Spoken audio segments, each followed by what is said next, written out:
प्रथम मंत्र में आपको अब ये 7 मंत्र बना के दिए जाते हैं। पहले 5 मंत्र देते थे नानक साहिब भी और परमेश्वर कबीर साहिब जी। फिर ये है 5 नाम हैं जो हमारे कमलों में ये प्रधान बैठे हैं। मूल कमल में गणेश जी, स्वाद चक्र में सावित्री ब्रह्मा जी, नाभि कमल में विष्णु और लक्ष्मी जी, हृदय कमल में शिव पार्वती जी और कंठ कमल में ये दुर्गा जी।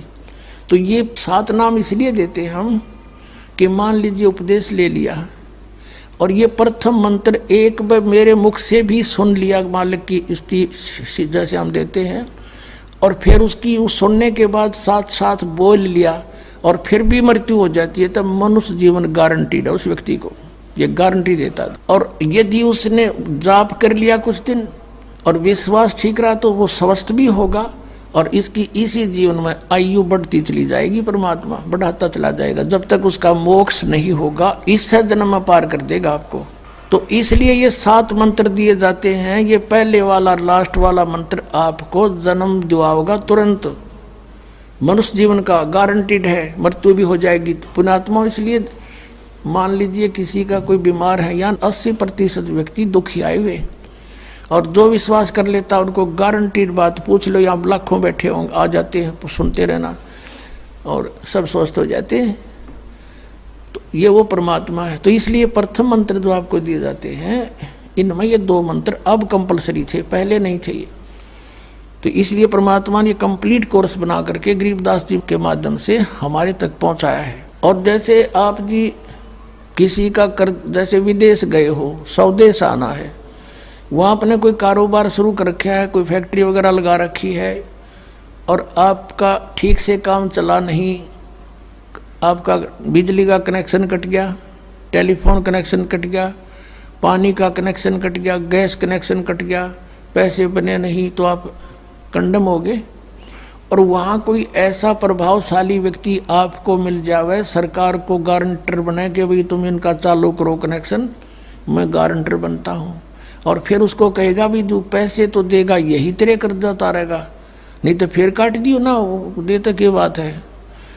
तो ऐसे ये दास आपका गारंटर बनता है और आपके सब कनेक्शन चालू करवाता है, लेकिन इनकी मजदूरी करके ये देने पड़ेंगे, तुमने कर्जा आप उतारना पड़ेगा। और परमात्मा जो है कुछ अपने कोटे से भी आपको पैसे देता, क्योंकि आप चला ही नहीं सकते अपनी फैक्ट्री को बगैर थोड़ा बहुत और सारा ना मिल रहा कहीं से, तो वो बगैर आपके वैसे सब्सिडी समझ लो ऐसे देता है। तो परमात्मा पहले आपको सब्सिडी देता है जिससे आप अपना काम चलाओ और फिर डट कर भक्ति करो, मर्यादा में रहो, आप धनी हो जाओगे, बहुत शीघ्र धनी हो जाओगे। बहुत कीमत है इन मंत्रों की। इन भगवानों के जो 5 प्रधानों से आपने मुक्त होना है, त्रिकुटी पर जब जा सको हो उस समय पहुंच पाओगे जब इनसे आप अपना नो डू सर्टिफिकेट ले लोगे। अब ये मंत्र जो 2 मंत्र फर्स्ट और लास्ट है इन 7 मंत्रों में, इसके साथ मिलने से ये मंत्र जो प्रथम जाप आप करते हो, इनका ऋण मुक्त हो जाने के बाद भी कुछ आपकी कमाई यदि बचगी तो इन 2 मंत्रों के प्रभाव से ये कन्वर्ट हो जाएगी आपकी सतलोक चालन नालियाँ में, इनमें से बच भी गई तय। और फिर जब आप यहाँ से प्रस्थान करोगे तो आपका अकाउंट, अब ये कहते हैं राधा स्वामी धन धन सतगुरु वाले, ये जय गुरुदेव वाले कहते हैं, हमारे गुरुजी तो कहते हैं हम तो सीधे त्रिकुटी से चलते हैं। यहाँ बताते हैं त्रिकुटी यहाँ नहीं है, त्रिकुटी इसके पीछे बैक में है, यहाँ पर जो नीचे से सारा ये तंत्र साथ मिला हुआ आता है, यहाँ है पीछे। ये कहते हैं हमने ना तो वेदों की आवश्यकता, ना किताबों किसी और, ना हम गीता को मानते, ये भी तो किसी ने लिखी है। और हम तो सीधे त्रिकुटी से प्रारंभ करते हैं अपना रास्ता, त्रिकुटी से, उसका किसी ने नहीं पता। ये सारे ऋषि महर्षि त्रिकुटी माथा मारा करते और उन्हें खक नहीं पाया आज तक। त्रिकुटी से तो बहुत आगे जाना हमने, और त्रिकुटी पर जाना कोई बालकों का खेल है, कोई बरवाले का बस स्टैंड है, चाहे पैदल पहुंच जाओ चाहे रिक्शा में बैठ कर पहुंच जाओ। त्रिकुटी इज द इंटरनेशनल एयरपोर्ट, त्रिकुटी अंतर्राष्ट्रीय हवाई अड्डा जानो। और वहाँ वही व्यक्ति जाता सैर सपट्टे, तो कोई धक्के खाए जाओड़ा, क्या फायदा होगा, उसने देख भी और राजा उल्टा, क्या फायदा उसका। वहाँ पर केवल वही व्यक्ति जाता है जो पहले टारगेट बना चुका होता है, और उस जिस देश में जाना है उसका पासपोर्ट और यहाँ की सरकार से नो ड्यू सर्टिफिकेट, और तब वो उस इंटरनेशनल एयरपोर्ट पर जाकर कुछ लाभ उठा सकता है। तो वहाँ से फिर आगे कैसे जाएंगे, उस त्रिकुटी पर पहुँचने के लिए तो सारा झंझट है, उस पर जाएं पता फिर आप पे काम बन गया। तो त्रिकुटी पर जाने से पहले हमने इन भगवानों से नो ड्यू सर्टिफिकेट लेने पड़ेंगे। और आपकी ये ऐसी भक्ति है, इसे ऑटोमेटिक, ये देवता है, ये कोई किसी के साथ भेदभाव नहीं करते, आपकी कमाई एग्जैक्ट लिखी पाएगी कंप्यूटर की तरह, और जो आपका ड्यू शेष होगा आपको थमा दिया जाएगा। हृदय कमल में जीव रहता है, और इसके यहाँ से फिर ये सबसे पहले इसका रास्ता है त्रिकुटी में जाने का, सबसे पहले मूल कमल में जाना पड़ेगा। मूल कमल से फिर सीधा रास्ता बनता है त्रिकुटी तक जाने का। उससे पहले गणेश जी के लोक में से गुजरना पड़ेगा, उसका एक जैसे बैरियर होते हैं प्रत्येक बॉर्डर पे, यहाँ ऐसे बैरियर हैं। वहाँ जब आप जाओगे आपके सामने आपके मस्तिष्क पर जैसे लॉकेट होता है ऐसा लगा पाएगा, और तुरंत आपको कहा जाएगा चलो आप जाओ, आपकी ये पूंजी, और वो आपके उस मस्तिष्क में ऐसे लॉकेट पे वो नो ड्यू सर्टिफिकेट छपता चला जाएगा। फिर आगे चलोगे आप, आगे आप पहुँचोगे जब विष्णु जी के लोक में, वहाँ भी आपको ऑटोमेटिक मिलेगा, कोई बाधा नहीं मिलेगी, क्योंकि वहाँ तो चोरों को पकड़ा जाता है, सा को थोड़ा, वो देवता भी तो हैं, वो किसी के साथ जरा सी भी गड़बड़ नहीं करते। फिर ऐसे शिव के लोक में से शिव इस कमल में, हृदय कमल से फिर त्रिकुटी कंठ कमल में आएंगे, फिर हम त्रिकुटी पर पहुंचेंगे। अब त्रिकुटी पर जाने के बाद इस सतनाम के जो प्रथम मंत्र का अकाउंट वहाँ देंगे, लेकिन वहाँ पर यह काल बकवाद करवा देता है। यहाँ का जो जितने देव हैं ये अपने सतर पर कोई गलती नहीं करते, ये करवाता है। जैसे श्री कृष्ण, इसने सारे प्रयत्न किए थे कि भी युद्ध ना हो, सबसे प्रार्थना की थी दोनों पक्षों से, फिर इन्होंने देख लिया था कि ये मानना नहीं, ये तो इन मत बुद्धि भ्रष्ट हो चुकी है। और उसमें क्या था कि सब रिश्तेदार राजा आधे आधे बांटने थे उन्होंने। ये राजा को भाई जो कौरवों के पक्ष में आना चाहता है वो अपनी स्वीकृति दे दो, पांडवों के पक्ष में आना चाहता है वो अपनी स्वीकृति दे दो, ऐसे कति तैयारी होगी। तब श्री कृष्ण जी ने सोचा भाई अब ये तो मेरा भी नंबर आओगा, मैं भी राजा हूँ, और मैं पांडवों का रिश्तेदार, क्योंकि श्री कृष्ण की बहन अर्जुन का ब्याह रखी, रिश्तेदारी पक्की, और उधर से वो चाचे ताऊ थे, कोई अलग नहीं। तो श्री कृष्ण जी ने यहाँ तक कह दिया कि भी एक तरफ तक मैं हूँगा, एक तरफ मेरी सेना होगी, अब मांग लियो जिसको मांगना हो। और यहाँ तक भी कह दिया कि मैं हथियार नहीं उठाऊंगा। अब पांडव तो मुंह धो रहे थे श्री कृष्ण पे कि सर्वशक्तिमान है, ये जो हमारी तरफ पक्ष में हो गया तो अकेला ही बहुत है। तो फिर पांडव घबरा गए थे। पांडवों ने यहाँ तक कह दिया था प्रभु हमें 5 गांव दिवा दो, हम युद्ध नहीं करेंगे। वो नहीं मानना था, फिर भी छोड़ो इस बात को, हम आगे लेंगे। तो फिर जब महाभारत का युद्ध हुआ, अब श्री कृष्ण ने हथियार उठाया, पहिया उठा लिया रथ का, उसको अपनी शक्ति से सुदर्शन चक्र बना दिया, और उसने बहुत लाखों लोगों को काट डाला। अब ये अपने सतर पर गलती नहीं करते ये देवता, जब तक ये न्यूट्रल रहते हैं। और जब इस काल ने इन पर प्रभाव किया, अंदर प्रवेश कर गया इसके काल, श्री कृष्ण के पाप को बनवा दिए इसके, और सुदर्शन चक्र उठवा दिया और झूठा बना दिया, वह प्रतिज्ञा भंग करवा दी। ऐसे ये त्रिकुटी पर जाकर चाल चाल है, यहाँ तक नहीं बोलता ये। अब वहाँ ये कोशिश करता है कि इसको यहाँ उलझा दूँ।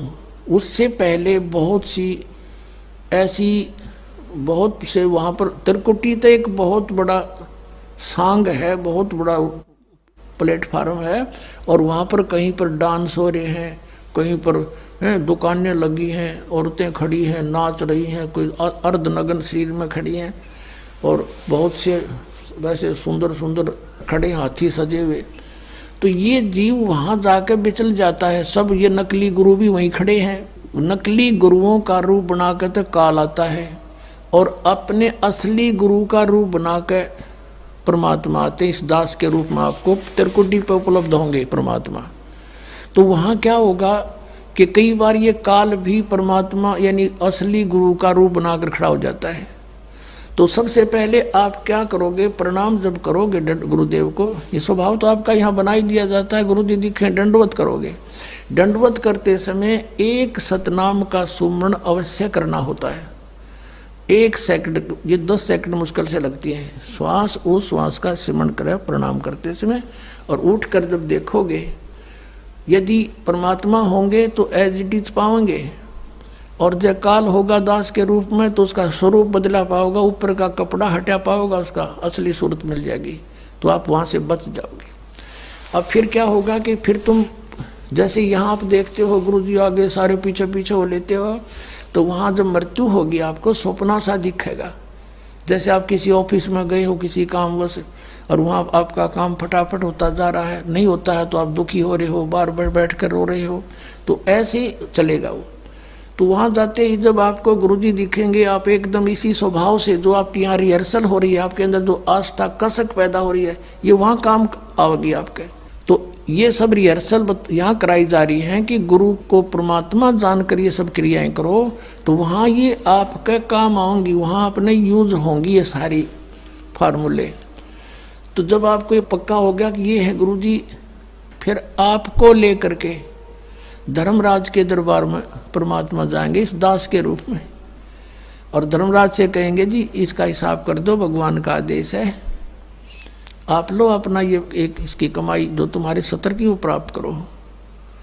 ओम नाम की कमाई और ये यज्ञों का जो बचा हुआ यहाँ प्रयोग हो गया सो हो गया यज्ञ, फिर भी बचे हुए भी आपको वहाँ देने पड़ेंगे कि आप अपना संभालो अपने सत्र की। जैसा कि आपके संविधान में लिखा है, ये पवित्र वेद पवित्र गीता भगवान का संविधान है, इसके विरुद्ध जो कार्य करता है वो दोषी है, चाहे जज है चाहे बिना जज है। तो यहाँ का न्यायाधीश बहुत समझदार है, उसने वो सब समझता है। परमात्मा याद दिलाता है 18वें अध्याय के 66वें श्लोक में लिखा है, सर्वधर्मान परित्यज माम एकम शरणं व्रज। अपना अपने सत्र की जो तुम्हारी है वो अपनी लो, इसकी पूजाएं, और इसको छोड़ो, आगे चलेगा ये। तो वहाँ सतनाम के प्रथम मंत्र का जाप हम वहाँ देंगे, यज्ञ दे देंगे, फिर ये वहाँ से चलेगा। फिर वो आगे जागा तो पार ब्रह्म के लोक से हमने पार होना है। वहाँ पर सतनाम के दूसरे मंत्र की कमाई जो श्वास उश्वास से की हुई है, ये उसके दरबार में जाकर अक्षर पुरुष यानी परब्रह्म के लोक में जा करके उसको देंगे, वो आगे जाने अलाउड कर देगा, उसके 7 संग ब्रह्मांडों से पार होना हमने सहयोग देगा वहाँ से वो वहाँ तक जाने का, उस टैक्स के बदले में।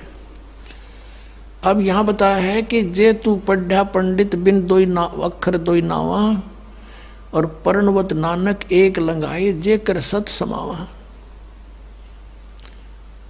अब ये 2 अक्षर का नाम जो सतनाम है, ये हमें भंवर गुफा तक पहुंचा देगा। भंवर गुफा है, जैसे अभी तक हमने 10 द्वार सुने थे, तो यहाँ परमात्मा ने गरीबदास साहिब जी के माध्यम से कहा है कि 12 मद मैल मठ बोरे बहुर ना दे धरे रे। वो तो 12वें द्वार को पार करके है वो मठ, वो स्थान, वो ठोड़ ठिकाना। फिर जहाँ जाने के बाद बहुर ना दे धरे रे, फिर दोबारा जन्म कभी नहीं होता। एक 10वां द्वार तो इस शरीर से निकलना है। ये शरीर और एक ब्रह्मांड एक है, इससे निकल गया। कई योगी देखे यहाँ से शरीर फोड़ जाते हैं, यहाँ एक काग बोलते हैं इसको, स्थान को काग। छोटे से बच्चे को आप देखोगे नर्म नर्म स्थान होता है, वो कई बार नीचे हो जाता है तो उसको एक देसी इलाज से ऊपर उठाते हैं हाथ से, तो इसको फोड़ के वो बाहर निकल जाते हैं। वो कहते हैं जिसकी मृत्यु यहाँ से हुई हो ना, उस योगी को कहा करते इसने ब्रह्मांड फोड़ दिया। ब्रह्मांड फोड़ दिया, के केला तोड़ दिया। ब्रह्मांड के बीच में, प्रत्येक ब्रह्मांड के बीच में वैक्यूम प्लेस है, खाली स्थान, बहुत लंबा चौड़ा। ये फिर वहाँ धक्के खाएं जाओ, उसका वहाँ के चक्कर काटें जाओ, ठंडी ठंडी इसमें लगती रहे, और वहाँ इसकी कमाई पूरी हो जाएगी, फिर वापस नरक में। और फिर 21 ब्रह्मांड का भी एक ग्रुप है, चारों तरफ से एक अंड आकार है, और 21वें ब्रह्मांड का कनेक्शन जो है उसके चारों तरफ भी फिर खाली स्थान है, और वहाँ से सीधा एक 11वां द्वार है, वो अक्षर पुरुष के लोक में प्रवेश होता है, 7 संघ ब्रह्मांडों का। वो 7 संघ ब्रह्मांड भी चारों तरफ से एक तरफ बंद हुए हैं, पैक हैं, और बीच में अलग अलग डिवाइड हैं, वो अलग हैं। तो जब 11वें द्वार को पार करेंगे तो उसमें प्रवेश कर जाएंगे अक्षर पुरुष के लोक में। और 12वां द्वार जब है अक्षर पुरुष का, जो 12वां द्वार है अक्षर पुरुष के लोक से सतलोक में जाने के लिए पहले बीच में एक और स्थान है जो गुफा टाइप है, और उसको ऐसे गोल आकार है, वो ऐसे जाएगा ऊपर को। तो वहाँ जब हम 12वें द्वार पर खड़े हो जाते हैं, इसका जो अक्षर पुरुष का चारों तरफ से जो बंद है उसके पारदर्शक है, वो वहाँ से सतलोक दिखाई देता उस आत्मा को जिसके पास सार नाम की कमाई है। अन्य को नहीं दिखता, अक्षर पुरुष के लोग व्यक्तियों को नहीं दिखता, वहाँ के प्राणियों को नहीं दिखता, तो वहाँ से फिर वो दिखाई देता है। अब जैसे नानक साहब ने कहा है कि एक छुड़ावे एक लखावे, यूँ तो छुड़ाओगा कालते सतनाम का पहला मंत्र ओम, और वो जो दूसरा मंत्र है वो लखावेगा, वहाँ जाकर एंड पे बैठा देगा, और वहाँ से आपको सतलोक दिखाई देगा, पार नहीं हो सकते। सार नाम है जिसके पास, तो फिर वो आगे उस भंवर गुफा से पार करके, और फिर आपको 12वां द्वार पार करके तब परमात्मा का वो मठ है, वो स्थान है, सतलोक है, जहाँ जाने के बाद साधक फिर लौट कर कभी संसार में नहीं आते। तो इस प्रकार ये अर्थ तो ये था 18वें अध्याय के 66वें श्लोक का। ये बालक के जाने, संस्कृत के जानने वाले विद्वान पाक रहे थे, इनको कख नहीं पता था, अनृत कर डाला इस अनमोल सदग्रंथों का।